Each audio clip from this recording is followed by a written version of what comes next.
할렐루야. 피난처 되시는 오직 예수 그리스도를 의지하며 승리하는 하루 되시기를 소망합니다. 우리 찬송가 95장 함께 찬양하시겠습니다. 찬송가 95장 나의 기쁨 나의 소망 되시며 함께 찬양하시겠습니다.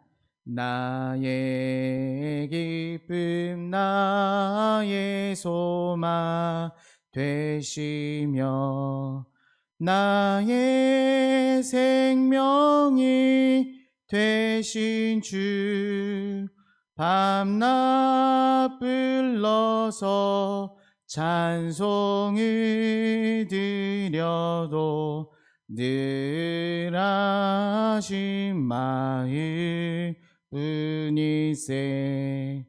나의 사모하는 선한 목자는 어느 꽃다운 동산에 양의 무리와 늘 함께 가셔서 기쁨을 함께 하실까.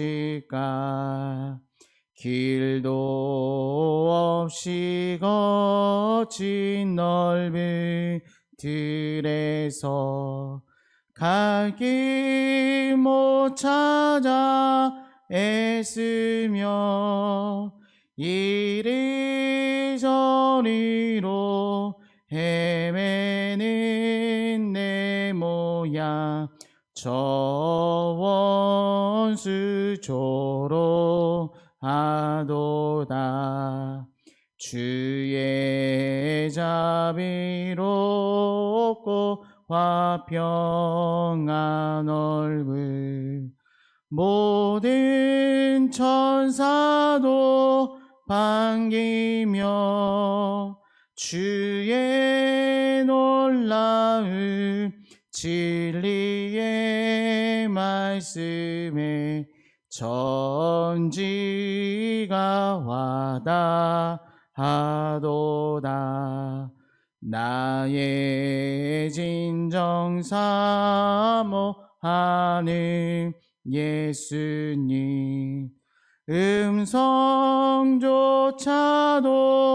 반갑고 나의 생명과 나의 참 소망은 오직 주 예수 뿐이세. 아멘. 아멘. 우리 하나님의 말씀 함께 읽겠습니다. 시편 52편 1절로 9절까지 말씀입니다. 시편 52편 1절로 9절까지 말씀입니다. 함께 한 목소리로 읽겠습니다. 포악한 자여, 내가 어찌하여 악한 계획을 스스로 자랑하는가? 하나님의 인자하심은 항상 있도다. 내 혀가 심한 악을 꾀하여 날카로운 삭도같이 간사를 행하는도다. 내가 선보다 악을 사랑하며 의를 말함보다 거짓을 사랑하는도다. 셀라. 간사하여 너는 남을 해치는 모든 말을 좋아하는도다. 그런즉 하나님이 영원히 너를 멸하시며 너를 붙잡아 내 장막에서 뽑아내며 살아있는 땅에서 내 뿌리를 빼시리로다. 셀라. 의인이 보고 두려워하며 또 그를 비웃어 말하기를 이 사람은 하나님을 자기 힘으로 삼지 아니하고 오직 자기 재물의 풍부함을 의지하며 자기의 악으로 스스로 든든하게 하던 자라 하리로다. 그러나 나는 하나님의 집에 있는 푸른 감람나무 같으며 하나님의 인자하심을 영원히 의지하리로다. 주께서 이를 행하셨으므로 내가 영원히 주께 감사하고 주의 이름이 선하심으로 주의 성도 앞에서 내가 주의 이름을 사모하리이다. 아멘. 함께 따라 고백하겠습니다. 예수님은 나의 구주이십니다. 예수님은 나의 주인이십니다. 예수님은 나의 생명이십니다. 예수님은 나의 소망이십니다. 예수님은 나의 기쁨이십니다. 예수님은 나의 피난처입니다. 아멘. 네, 오늘 말씀은 시편 52편의 말씀입니다. 오늘 함께 읽으신 시편 50편 위에는 표제가 써 있습니다. 그래서 이 시가 어느 배경에 쓰여 있는지 알 수 있습니다. 1절 말씀 위에 보면 다윗의 맞서길, 인도제를 따라 부르는 노래, 에돔인 도액이 사울에게 이르러 다윗이 하이멜렉의 집에 왔다고 그에게 말하던 때라고 쓰여 있습니다. 이러한 상황은 사무엘상 21장, 22장 말씀의 배경입니다. 다윗이 사울에게 왕에게 쫓겨나던 그러한 상황이었습니다. 그때 다윗이 노베에 있던 제사장 아히멜렉에게 도움을 받게 됩니다. 우선 허기진 상황 가운데 제사장은 진설병을 주었고 아무 무기도 없었던 다윗에게 제사장은 블레셋 사람 골리앗의 칼을 주었습니다. 그때 그 자리에서 이를 지켜보던 에돔인 도액이 이러한 상황을 사울 왕에게 보고했습니다. 사울은 도액을 시켜 노베에 거주하는 제사장 85명과 그들의 가족을 학살하는 일이 저질러지게 됩니다. 이러한 슬픈 소식을 듣고 쓴 시가 바로 오늘 우리가 읽었던 시편 52편의 말씀입니다. 1절부터 4절까지는 악인들의 삶, 악인들의 특징에 대해서 말씀해주고 있는데 1절 말씀에 포악한 자는 악한 계획을 스스로 자랑한다라고 말씀합니다. 악을 좋아하고 바로 교만한 사람을 말합니다. 또한 악인은 2절 말씀에는 혀가 심한 악을 꾀한다라고 말합니다. 시인은 이 혀를 날카로운 삭도, 즉 날카로운 칼로 묘사를 하고 있습니다. 이 칼 같은 혀를 간사하게 사용하는 사람, 그 사람이 바로 악인이라고 말합니다. 3절 말씀에서는 악인은 선보다 악을 더 사랑하고 또한 의를 말하는 것보다 거짓을 말하는 것을 사랑한다라고 말합니다. 마지막으로 4절 말씀에는 간사한 혀로 인해 남을 해치는 모든 말을 좋아한다라고 말합니다. 바로 이 악인의 특징이 바로 도액의 모습입니다. 또한 악인들의 모습이기도 합니다. 제사장 아히멜렉이 다윗을 도운 것을 도액이 바로 사울 왕에게 말하지 않았더라면 이러한 비극은 일어나지 않았을 것입니다. 도액은 그의 입을 칼같이 혀 때문에 사용하였고 제사장 85명과 그 성읍이 몰살되는 일이 일어나게 됩니다. 5절 말씀에 악인에 대하여 즉 도액과 함께 이 심판이 선언이 됩니다. 그 심판은 너를 멸하신다, 너를 붙잡는다, 너를 뽑아낸다, 너의 뿌리를 뽑는다라고 강하게 하나님의 심판을 선포하고 있습니다. 위에서 말씀드린 것처럼 선보다 악을 더 사랑하는 자들, 거짓을 일삼는 자의 심판, 그들의 최후의 모습이기도 합니다.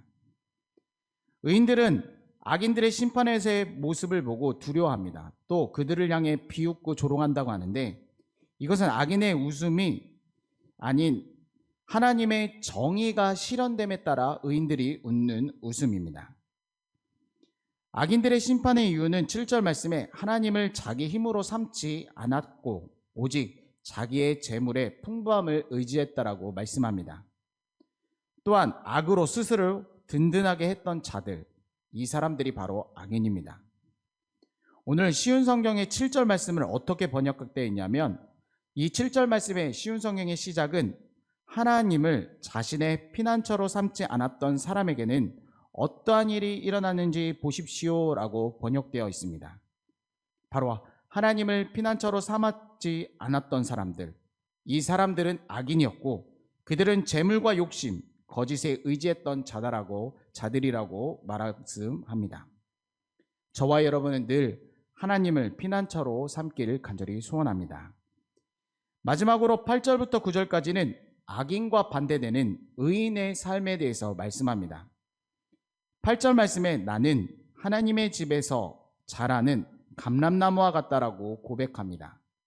그리고 하나님의 인자하심을 영원히 의지하겠다라고 고백하고 있습니다. 악인들은 재물을 의지하지만 의인들은 바로 하나님의 인자하심을 의지하는 자입니다. 이러한 삶은 완전히 다른 삶입니다. 의인들은 주께서 하신 일에 대해 언제나 주를 찬송하고 그 이름을 찬양하고 경배합니다. 그리고 그 이름을 소망을 두는 것은 바로 주가 선하시기 때문이라고 찬양하며 고백합니다. 또한 시인은 더 앞에 나아서 주의 성도들 앞에서 고백을 하게 됩니다. 악인은 그들의 교만과 선보다 악을 더 사랑하고 의인은 의인보다 거짓을 사랑합니다. 그들의 인생의 언어는 거짓과 다른 사람들을 죽이는 언어들입니다. 그러나 의인은 누구입니까? 바로 하나님을 의지하는 자들입니다. 바로 하나님을 피난처로 삼는 자들, 그러한 자들이 의인이라고 오늘 말씀합니다. 하나님의 집에 심겨져 하나님을 영원히 의지하며 찬양하는 자들입니다. 주의 성전을 사랑하고 그곳에서 하나님을 찬양하며 경배하는 자들, 그러한 자들이 바로 의인이라고 말씀하고 있습니다.